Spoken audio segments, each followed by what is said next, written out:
Authors Press. Hey, it's Benji Cole, son of Al Cole from CBS Radio, welcoming you to another edition of People of Distinction, the talk that gives an in-depth view of some of the most dynamic, intelligent, and successful people on the planet. And on the line with us today, we have Dorothy Fickenscher. We'll be discussing her book, The Right to a Full Life, available at Amazon, Barnes & Noble, and AuthorsPress.com. And guys, listen, if you want to get the full experience of everything that Dorothy has to offer, do yourself a favor. Go directly to her personal website. Now, of course, you can only purchase the book from Amazon, Barnes & Noble, and AuthorsPress.com, but you can find more information on her as well as more information on the book, The Right to a Full Life, at her personal website, DebbieFickenscher.com. That's DebbieFickenscher.com. And I will say, Dorothy was brought to People of Distinction today by some of the best movers in the business, Authors Press Publishing. If you have a book that you'd like moved, well, move it through Authors Press. You can find them at AuthorsPress.com.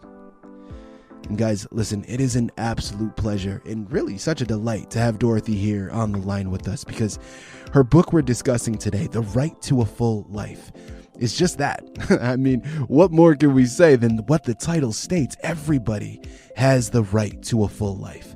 And I think given what we're all going through right now with this pandemic, with the social unrest, with this political climate here in the States, I mean, there's a lot of division, right? And there's a lot of things up in the air and a lot of uncertainty. But what I love about this book, really, and the message behind it, is we could all use some positivity right now in our lives, and this book is just that, okay? It's going to be taken directly from Dorothy's life, and it's going to be revolving around her two children, twins, actually. But guys, again, keep in mind the underlying message behind it is really, it's all about a positive perception. Having a positive outlook will ultimately lead to positive outcomes. And listen, Dorothy is the expert on the matter. She's going to be able to articulate all the nuances in the book much better than I ever could. So without further ado, let's go ahead. Let's bring her here on the line with us. Dorothy, first and foremost, thank you so much for being a guest with us today on People of Distinction. How are you? I'm fine. Thank you. Thank you for inviting me. Absolutely. Well, listen, we're very much looking forward to it. As I stated, this is such a positive book, and it's really something that we all need to hear right now at all points of our lives, but especially given what we're going through right now in our lives with so much negativity. I mean, this is such an opportune moment for a book of this magnitude. Now, Dorothy, before we get into the book itself, let's hold off slightly. Tell our listening audience a little bit more about yourself. Well, I'm obviously a mother. I had twins relatively late in life, but I'm an educator. I was a teacher in a large public school system here on the East Coast, and right now I'm retired.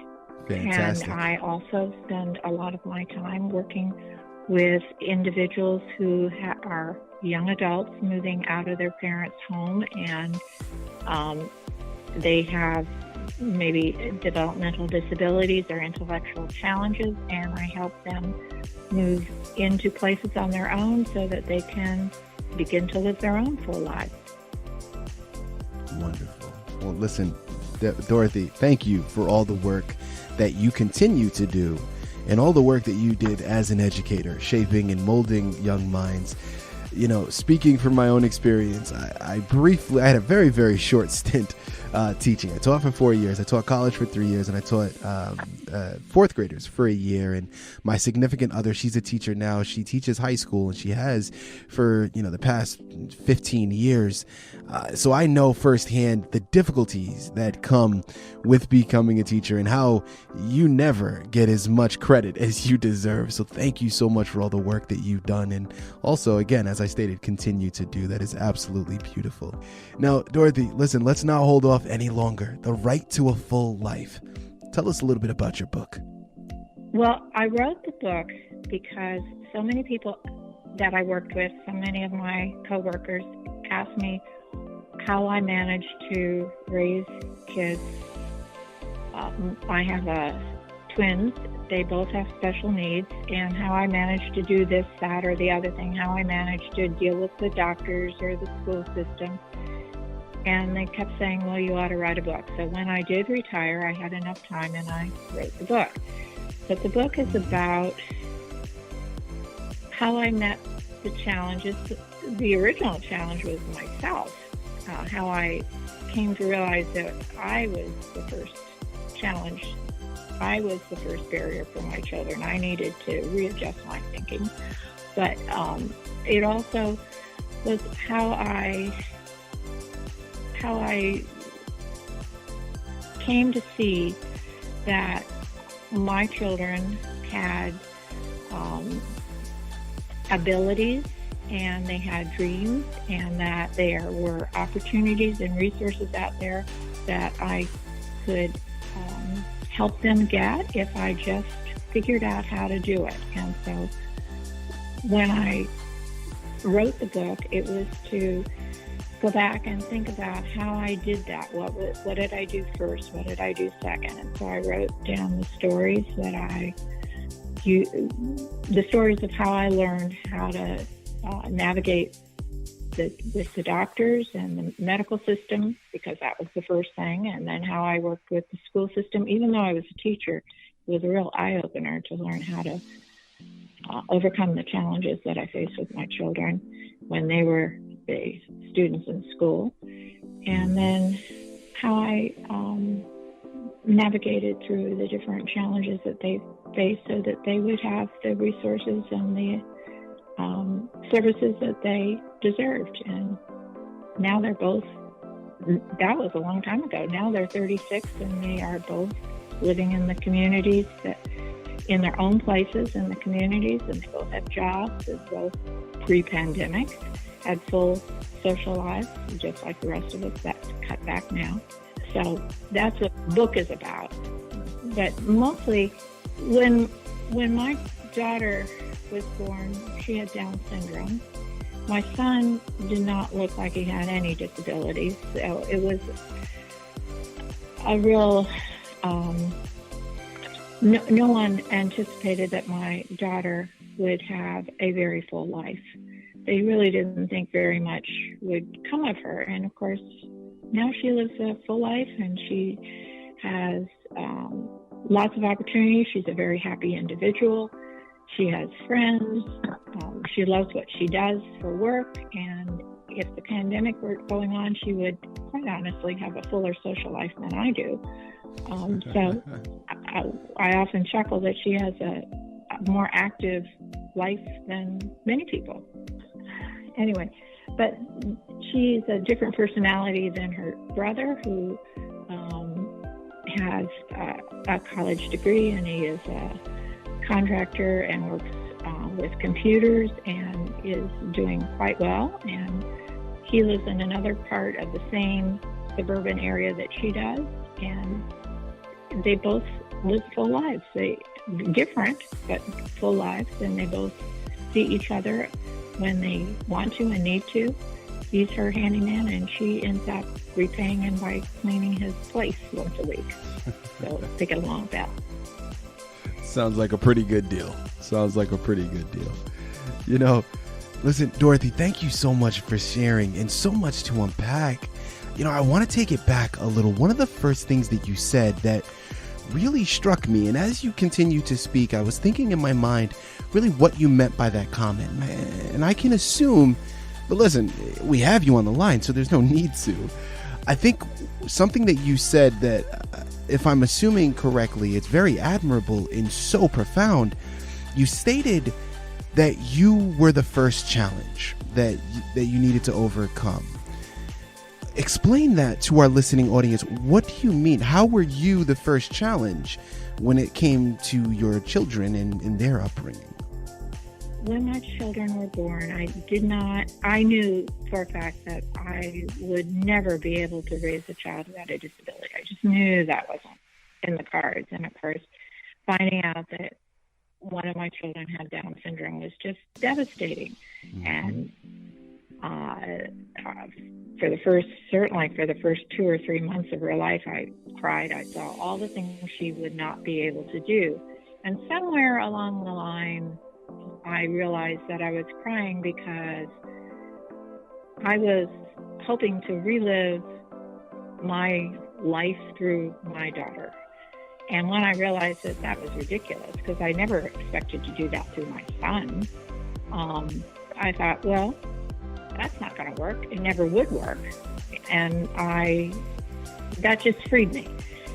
Later, I realized when I said I was a teacher, and I remember going to conferences with parents, and sometimes those parents would have, their children say, oh, Dad, I don't want to be a lawyer. I don't want to go to the school you went to. I'm perfectly happy getting C's, and I don't care to do what Mrs. Fickenscher says. I don't want to work harder. And the parents were distraught. And I thought, well, I know what they feel like, because I felt like that when I realized that I couldn't have, sort of live my life through my daughter, sort of relive my goals through my daughter. I had to let her live her own life. And I realized that that's what I had done for my daughter. And these parents in this conference were going to have to struggle through that on their own. Once I realized that my daughter was separate from me and she was going to live her own life with her own goals, that my job was to help her figure out what she wanted to do and help her have the skills and the opportunities so she could do that. It was very freeing, and it was a whole lot more fun. But at first, I would say I was probably the barrier. Once I wasn't the barrier anymore, it was a lot more fun. I was part of the team helping her. But, I can remember when my daughter was in, kindergarten. We were in a car going someplace with another mother and her daughter who had Down syndrome, and we were both driving someplace, and the woman asked me what my dreams for my daughter were. And I said, well, I hope someday that she, is in her own place. And this woman looked at me and she said, what? You want her in her own place? She was horrified. And I said, isn't that what you always want? You want your kids to grow up and be independent and live their own lives? Mm-hmm. And she didn't. She thought that was a horrible idea. But I thought that was what every parent sort of wanted for their kids. And certainly my daughter, by the time she was 20, had on her, as her goal on her door that she wanted to move out and she wanted to get married. Now, of course, she wants to marry Prince Eric, Cinderella. She has different people that she would like to marry, but usually they're cartoon characters from Disney. But she didn't want to move out. And when she moved out, the day everything was set up in her condo, she looked at me and she said, it's time to go home, Mom, to your own place. This is my place. So there she is, very happy. She has been out on her own for 6 years and very successful at it. But there are other things. I mean, to be, one of the things that my daughter has to learn skills, and so we did baby steps, and so we worried about daily living skills. Absolutely. So that by the time she moved out, she had those daily living skills under her belt. It took her a long time to learn to read, and she doesn't have tremendous math skills, and she needs support on those, but she has daily living skills down, and she has many of the skills that you need to be able to successfully live and do your laundry and do those things. She can't do all the things by herself, and she has a non-disabled roommate that lives with her because she doesn't have some of the executive functioning skills, like if something happened in the middle of the night, I'm not sure she would know what to do. But the roommate doesn't have to do much other than to be there at night to make sure that things are safe, and that if something, if there was a fire, that she knew somebody's there so that it would be safe. Absolutely. And that she's off in the morning if she was pre-pandemic. And if the taxi didn't come, that somebody would help her get that sorted out. But basically, there are many things that work. Again, Here on the line with Dorothy Fickenscher. We're discussing her book, The Right to a Full Life, available at Amazon, Barnes & Noble, or at authorspress.com. And again, while you're at it, you have to purchase the book from those sites, but go directly to her personal website to find more information on the book and more information on Dorothy herself. And that's going to be debbiefickenscher.com.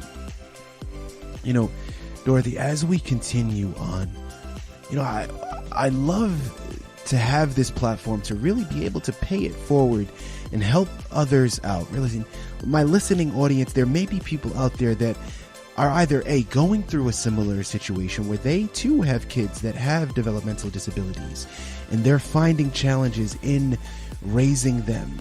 You know, any tips that you would be able to offer our listening audience, and maybe things that you had encountered that you realized you had to kind of slightly switch and transition on that made your journey so much easier?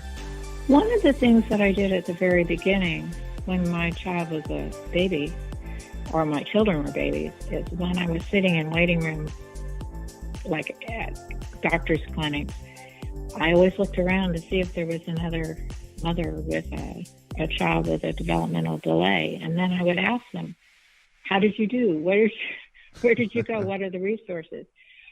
Because I learned from people who had gone before. School systems have wonderful resources.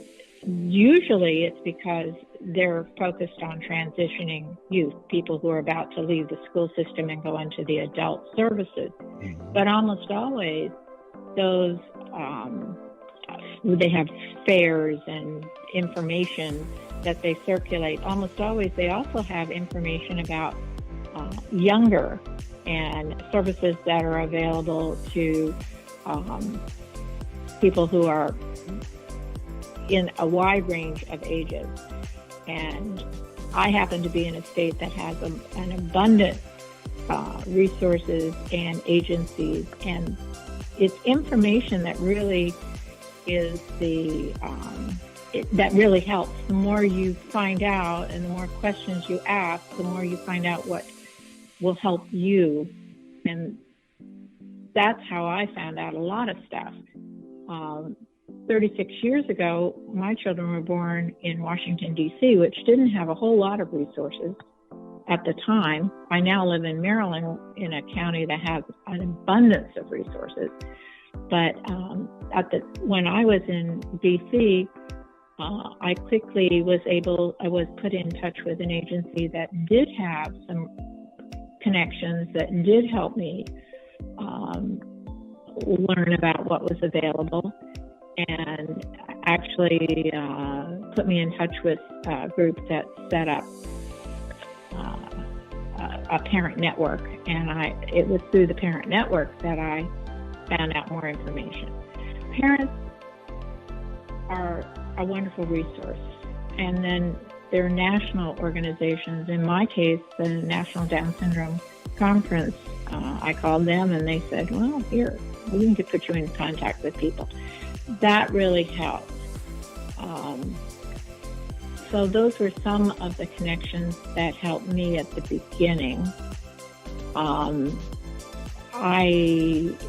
There's so many different places that you can turn from, organizations like Special Olympics to Easter Seals if your child is young, to the ARC, which has organizations across the country. There are lots of places that you can begin, and then you find people who are more like-minded to where you are and what you want. Over the last 36 years, it's become quite finely honed for me, where I find people who are really very specific in what they want and where their interests are, and then you whittle away at that. But when I was first beginning, I just learned to ask questions. The most important thing I found was that not to always well, how to say this the most diplomatic way. I would listen to what the doctor said, and I would just feel so guilty about, did I do X, Y, and Z? And then finally I realized the doctor wasn't taking my child home. I was. And so I realized that that I was as important in understanding what was going on with my child and my children as the doctor. Because I became the expert on my kids. I would take it to the doctor and say, this is what's happening. But finally I ended up with a team of doctors who trusted what I said. And I learned that I was as important in understanding what was going on with medical care of my children as the doctors were. And over time, I understood that was an important input, that I had important things to say when my children got sick. Because with Down syndrome, my child didn't present illness in the same way that everybody else did. And so I learned to get a backbone, put it that way. I learned to become an advocate. There you have it. So much great words of wisdom. Thank you so much, Dorothy. Guys, listen, at the end of the day, you're not alone. There are resources out there, right? There is a community out there that will be able to help you kind of withstand what is going on. Because, of course, listen, nobody has all the answers, right? And you're not meant to. And as you stated, Dorothy, listen, you found your backbone. It took time to get there, of course, but eventually you came around to it, and your experiences had to build up to give you that backbone, right? I don't know if you would have been able to just have it instantly right off the bat. So I think that is an amazing thing that, to hear you say such great advice. Guys, one last time here on the line with Dorothy Fickenscher. We just finished discussing her book, The Right to a Full Life, available at Amazon, Barnes & Noble, and at authorspress.com. What more can be said? Listen, go out there, pick up this book. Great book for you to read. Fantastic gift for anybody else. Dorothy, it's been an absolute pleasure and such a delight having you as a guest on today on People of Distinction. Thank you very much.